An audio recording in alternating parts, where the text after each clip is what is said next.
How do you overcome college admissions anxiety? For a lot of high school students out there in the country, you may face high expectations from your parents, your peers, your teachers, and even yourself. One thing you have to understand is that the college admissions process is not perfect. It's an imperfect process to begin with.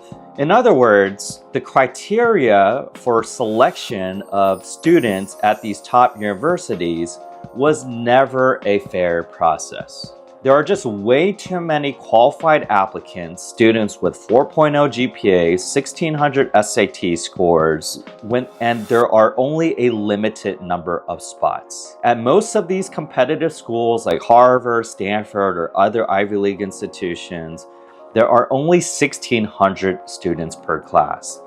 But there are significantly more talented students across the country. If you take the top 1% of high school students across the country, that number ranges from anywhere from 20 to 30,000 students. But there's only a limited number of spots, so how can you possibly fill that class? I will also argue that the composition of the students at schools like Harvard or Stanford is really not too different than the composition of the students at, say, Northwestern or UC Berkeley or Johns Hopkins. All of these students are incredibly talented through their academics or extracurricular activities or leadership, and talent is not judged only based on your ability to do well on an exam.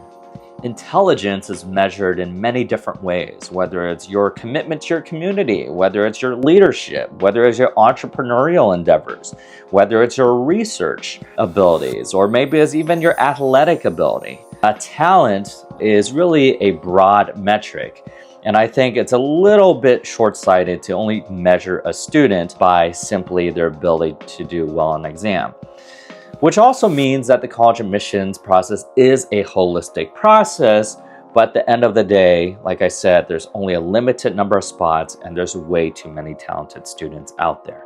The second thing I want to mention is that the criteria of admissions may not always be fair, and it's not something that's within your control either. For example, certain demographics are favored when it comes to the college admissions process, whether it's LGBTQ, whether it's low income or first gen, or legacies. In fact, if you're a legacy, if your parents went to, say, a Harvard or Stanford, your odds of admission can be as high as 20 to even 25% at times.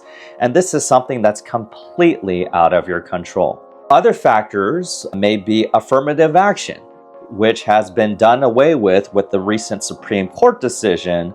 But in the past, certain demographics like Hispanics or African Americans had a greater odds of acceptance. So why would you subject yourself or create unnecessary anxiety for yourself if there are factors of admission that were completely out of your control to begin with? So I would try to accept these things. And my third point, which I really want to emphasize at the end of the day, is certainly nothing in life is fair.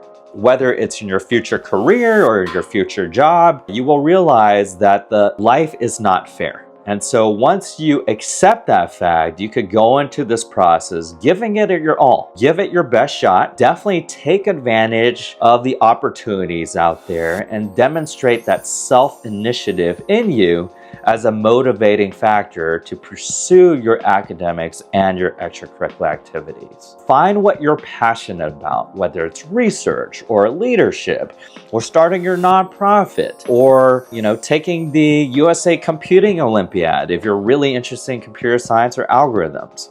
There are so many areas and fields which could possibly pique your interest, and you just need to go out and discover what you're interested in and pursue it at all costs. So I do think that navigating the college admissions process is a great training ground for real life. Accept that things are not perfect. Accept that some things may be out of your control. But at the end of the day, you want to play the best cards that you're dealt.